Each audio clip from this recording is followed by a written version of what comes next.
Whoa, this is very different from what I'm normally used to at Southern Alameda County Buddhist Church. It's like 1/5 of what is here today, so kind of nervous. So this is great. I thank you. I want to thank OCBC for inviting me. I'm very honored to be here for the Ohigan service and to be able to speak here today. I grew up coming to OCBC. I was part of the junior YBA. I was part of the Nishibetsuing for a while, and then over to Venice for a little while. And so I remember coming to the dances over here. I DJ'd a couple of the dances. Let's see, what else did I do here? Boy Scouts. I was part of the Boy Scouts, so I would see the OCBC troop at IFD. Is that what it's still called? International Field Day. I don't know if it's still going on anymore. The Nembutsu Camporee. I don't know if that's still going on anymore, but these are kind of the things that I did with the folks here. So I have nothing but fond memories of OCBC and being here. My uncle would always give me money to play at the Obon, but the booths, and so it was great being here. So thank you very much, and thank you very much for taking care of my family who's here, the Inanaga family. And also I'd like to thank senseis, John Turner and Mutsumi Wonder Sensei. Mutsumi Sensei and I studied together at Ryudai. She was 1 year my senpai, and I do have to admit it, if she wasn't there, I don't think I would have gotten through Ryukoku University, in all honesty. She really did show me the ropes of how things were done over there. And it's very different over there, how they do things, right? If it wasn't for her, really, it would have been extremely difficult, and I don't think I would have made it through. So thank you, Sensei, for all of your help. Thank you very much. But today, what I wanted to do is kind of introduce to you some of the things that I've seen in the past couple of weeks. I went off to Europe for a Shin Buddhist conference out there in Dusseldorf, Germany. So Dusseldorf, Germany is I guess about a 3-hour train ride west of Berlin, I guess, or something like that. But there's a temple out there. There is a Jodo Shinshu temple called Ekoji out there, and so that's where the conference was held.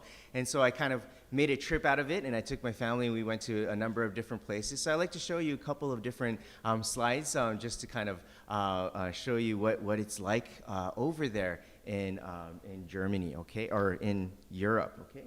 So.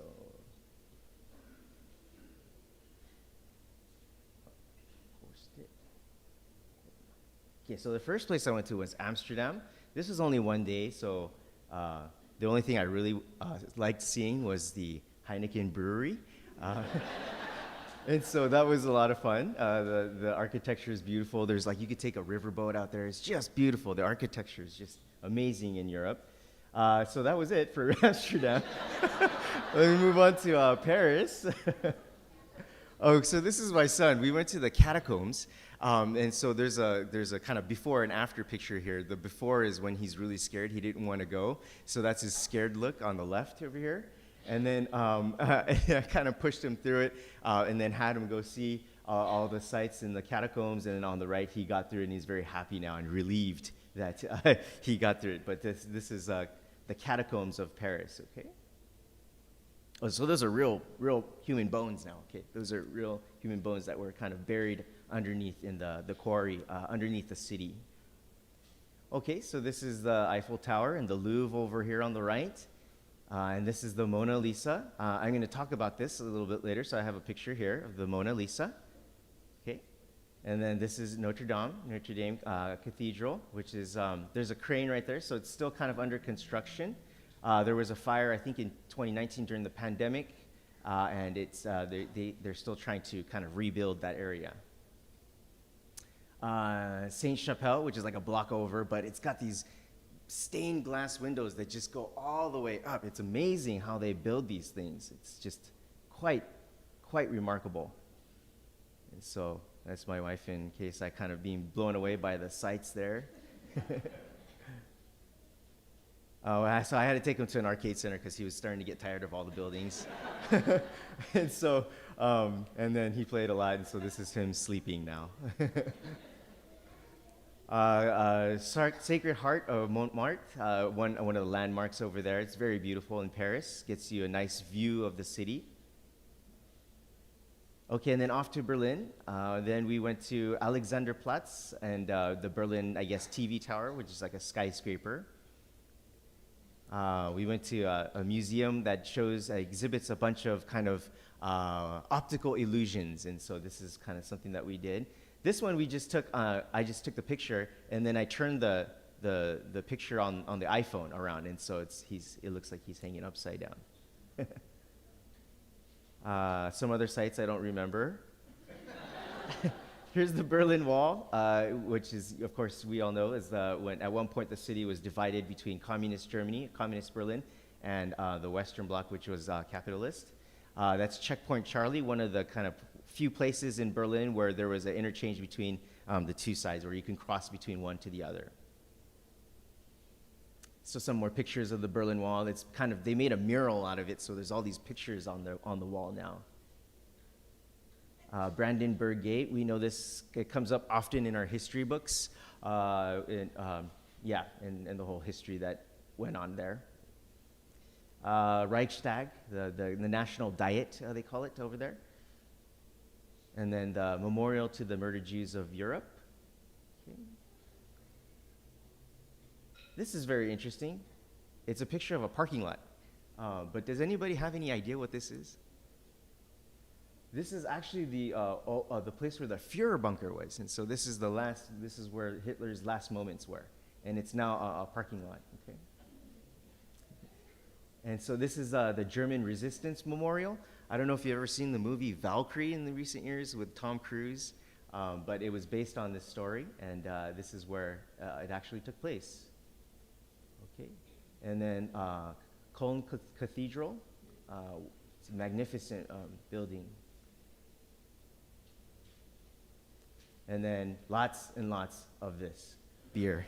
Lots and lots of beer. Yeah. Okay, so let me take you back to, I kind of wanted to draw your attention to the Mona Lisa.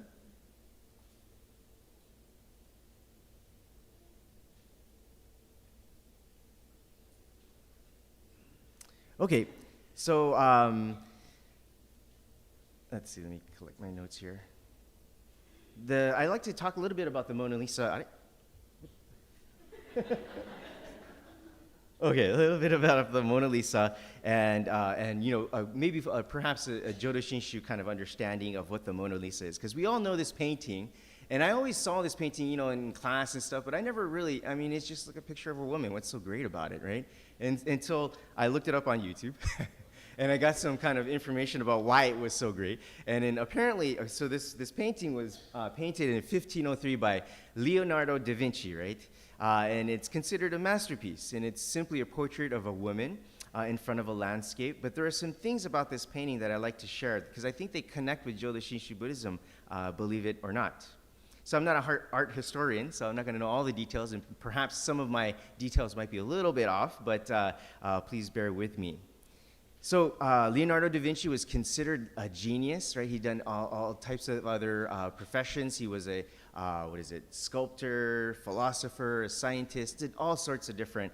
He had just this voracious appetite for knowledge, and so he learned and learned and learned about a lot of the different things and painted this masterpiece that we see here today. Very small painting, it's like this big, like something like this. And then it's marked off, so you can't, it's about like maybe 20 feet away, so you're like trying to like zoom in on your iPhone to take this picture. But it's a very tiny painting. But one of the things that I want to point out to you is that the colors of her clothes are very plain, right? They're very plain. They actually, one might say that they kind of blend in with the background. And that's done on purpose. It's intended to blend in with the background. And actually, what I was told was that you can't actually see brushstrokes on the painting. The naked eye cannot see the brushstrokes, and that's how delicately he painted this painting. But what the picture is trying to show through this blending of the colors is that she is kind of part of the landscape. She is one aspect of the entire landscape, or this painting that we see, okay? And so I'd like to point that out that as one kind of thing that I like to talk about today, okay? The second point I want to move to is that the nature scene that's seen in the background, Leonardo, it's not a particular place in France or anything like that, or Italy. It's something that he pictured in his head. But one thing that's very interesting, and I forgot my laser pointer. Darn. Anyway, if you could look at the background, the horizon on the left and the horizon on the right are off, right? There's no clear horizon that can be seen. And that's done kind of on purpose, because what that does is now when you look at her shoulders, they look like they're slanted. They look like she's kind of like this, right? But actually, that's an optical illusion. Her shoulders are actually straight, but because of the horizon in the background being off, her shoulders look off. And what that does, what Leonardo was trying to do, was trying to get your brain confused so that it looks like she's moving towards you, right? It looks like she's moving towards you in this still photo, in this still painting, right? And so that's kind of the second point that I like to kind of point out is that she's moving, right? And then the third point that I want to point out is if you, I guess the human eye is trained to look at, when they look at human faces, they look at the eyes first. And so when you see the eyes of Mona Lisa, it looks like she's smiling, right? It looks like she's smiling. But if you close in on the smile itself, the smile kind of comes down into like a smirk, or maybe even in some instances, it's a straight face. And so based on where you look at the painting, your brain is also getting tricked into thinking she's smiling or she has a straight face. Maybe it's a smirk or smiling again. And so again, we see movement, right? This is a painting that was painted in 1503, right? There's no like eye movie or anything like that, right? But this painting, that's a still painting, is depicting a person who has movement within the painting. And it's very amazing to see it. And I really have this newfound appreciation of the Mona Lisa now that I've been taught some of the few points about it, right? And so I'd like to talk about, the kind of this from a Buddhist perspective. Based on that first point, where she's part of the landscape, that also kind of talks about this whole idea of that we are one aspect of this nature, the universe, the cosmos and beyond, right? That we are but one speck, right? And that all beings are one speck, and that we are all, does anybody know the point? Buddhist point? Interconnected, dane? Yeah, interconnected. And that we are all, what we do affect each other. What happens on the other side of the earth matters, right? What happens in the Middle East matters. What happens in Ukraine matters to what happens here. What we do, the very cup of coffee that we ordered this morning, matters. It affects the world economy. It affects the people around us, and all of these things. So what I'm trying to say is, I'm not trying to scare you into thinking that your every action that you make has serious repercussions, but it's also to say that you should take your life very seriously. This is a very sacred life that you have been given, and it's a very important life that has meaning and value. That's the first point, okay? The second point is the slanted shoulders look, right? Like, it's like this, like, it's not like this, but like kind of like this, where she's moving towards you. And that is that the Nembutsu, the calling voice of the Buddha, is coming towards us. The Buddha's working is coming towards us, right? This is a Dharma message, or Dharma point that's usually kind of given frequently. When we look at the statue of Amida Buddha, right? When you look at the profile of the Buddha is standing slanted forward, right? Like this, kind of a little bit. Okay, like this. Kind of like Michael Jackson a little bit, right? Standing forward like this. And that's supposed to depict, that's done on purpose. That's supposed to depict that the Buddha is coming towards us. In other words, the world of truth is coming towards us, and we have a kind of direct connection with this world of absolute truth. That's why in a Jodo Shinshu temple, the Buddha is always standing, okay? We don't have a sitting Buddha in our Gohonzon, or central object of reverence. And that's because the Buddha, truth, comes towards us. Buddha doesn't wait for us to come to truth. The Buddha comes towards us first, okay? And that's the second point that I like to point out that we can interpret from this Mona Lisa, okay? And the third point about this smiling, let's see. I lost my place in my... is also to say the same thing about this movement that's taking place, right? That we have this intimate connection. When you say Namo Amida Butsu, that is the world of truth that emerges out of your mouth. And you are together, embraced with this world of absolute truth. So Namo Amida Butsu isn't just some phrase. Namo Amida Butsu is truth that is emerging out of your mouth, right? To let you know that you are connected to this world of absolute truth. Okay, so those are the 3 points that I wanted to point out. So I'm not saying that the painting Mona Lisa was, I'm not saying Leonardo was a Buddhist, right? That this painting is a Buddhist painting, but I'm saying that there are many things in this world that is talking about this world of truth and our connection to this world of truth, what we call, as Jodo Shinshu Buddhists, Amida Buddha's great wisdom and compassion. And any moment in our life, we can come to see this truth. When we see the Mona Lisa, when we go to the Louvre, or when you go out to your kids' basketball games or soccer games and you see them, truth is always speaking to us right at this moment, right now. And the last point I want to make is that we have paintings in the Onaijin too, right? We have paintings right here, or this, yeah, it's a painting, Shinran Shonin, Denyo Shonin, right? And it's also to see that they're not just some figures, they're not just some painting, right? But also to think of them as living, breathing beings, right? That are here with us, that are encouraging us on the Jodo Shinshu path, that are here to guide us to this world of absolute truth. And that's something that we can understand from this painting, the Mona Lisa, and how we can understand that when we come to temple and we take part in these services, we are being nurtured. Our spiritual lives are being nurtured by the world of Amida Buddha. Okay?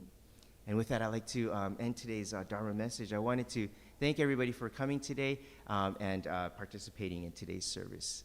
Please join me in Gassho. Namo Amida Butsu. Namo Amida Butsu. Namo Amida Butsu. Namo Amida Butsu. Okay, thank you.